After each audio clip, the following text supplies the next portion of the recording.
안녕하세요. 저는 오늘 하우스토르프 차원과 자기 닮은 꼴의 생물학적 필요성에 대해서 발표하도록 하겠습니다. 어, 저는 평소에도 우리 학교의 자연을 관찰하는 걸 굉장히 즐기는 편입니다. 여기 얼마 전에 찍은 제가 본 아름다운 철쭉 사진이 있는데 이렇게 평소에도 자연을 보는 것을 굉장히 즐기는 편이었습니다. 근데 이번에는 단순히 그냥 보는 것에 그치지 않고 자연의 구조를 어떻게 정량화하고 그 복잡성과 진화적 의미를 복합적으로 이해하는 것에 갈증을 느껴 시작한 연구였고, 또 수치화를 통하여 자기 닮은 꼴의 생물학적 필요성을 드러내는 것이 이 연구의 본론이었다고 보시면 되겠습니다.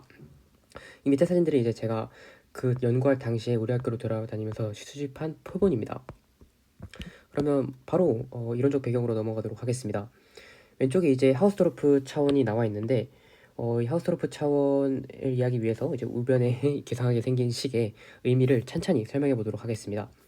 이 INF는 이제 저희가 2학년 때 배운 최대 하계를 이제 기호로 나타낸 표현인데, 오른쪽에 있는 기본적인 간단한 설명을 하자면, 이 S는 이제 거리 공간 X에서 정의된 진 부분 집합, 그리고 이 델타는 0보다 큰 상수입니다. 여기 있는 이 덮개가 UI인데, 이 덮개의 UI를 델타의 크기 안으로 정의한 것입니다. 덮개는 이제 측도론에서 사용하는 개념으로 어떻게 보면 거리 공간 위에 두 원소 x, y에 대하여 거리의 최소값, 즉 최소상계로 크기가 정의됨을 알 수 있습니다. 실제로 우리가 거리를 정의함에 있어서 그 최소값을 생각한다고 했을 때 이 정의가 굉장히 당연하다는 걸 볼 수 있겠습니다. 그리고 이 중간은 이제 우리가 이야기한 이 UI 덮개로 어떠한 S 도형을 덮는 것을 시행하는 것을 뜻하고, 그리고 결국 덮개 크기의 차원 제곱의 상한이 INF 아까 설명드렸던 값이 우리가 이야기하는 하우스토르프 차원임을 알 수 있습니다.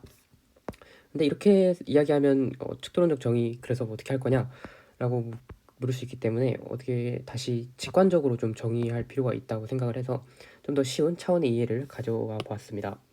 실제로 차원은 우리가 어떠한 상태를 나타냄에 있어서 그 변수의 최소 개수라고 볼 수 있는데, 실제 우리가 3차원을 직관적으로 XY지의 3개의 축이 있기 때문에 3차원이다 라고 이해할 수도 있겠죠.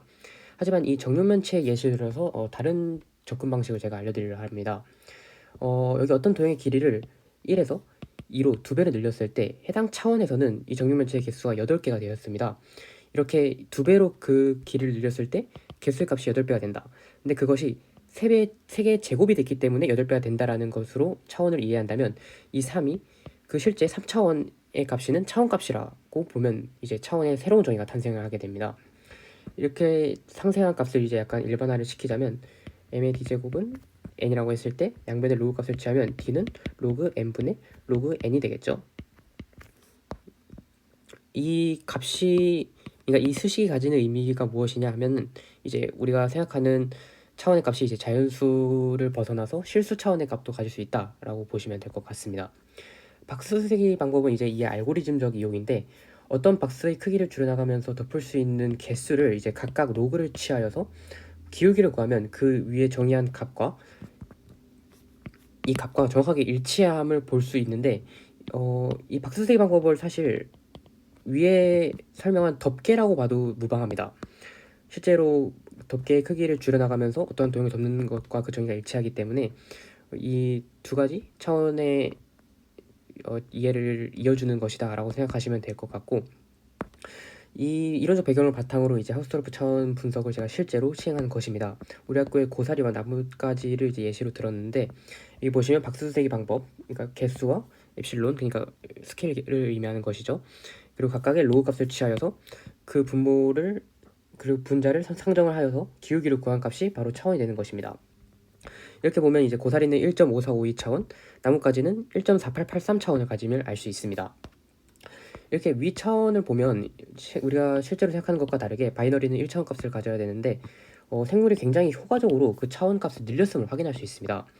스케일 불변성을 가지고 있다는 특성은 일정한 모양 설계 반복만으로 특정 부분의 구조를 구축하는 것을 가능하게 만들어서 어떻게 보면 성장의 경제성을 높인 것을 확인할 수 있습니다. 또한 높은 차원 값이 이제 외부 및 내부와의 상호작용에서 개체의 경쟁력을 높일 수 있기 때문에 프랙탈 구조를 가진 생명체는 적자 생존의 관점에서 다른 생명체에 비해 진화 과정에서 우위를 가졌음을 확인할 수 있고, 또 이를 정량적으로 나타내는 것이 결국 제가 사용한 차원 분석법의 의의라고 보면 되겠습니다. 이상으로 발표를 마치도록 하겠습니다. 감사합니다.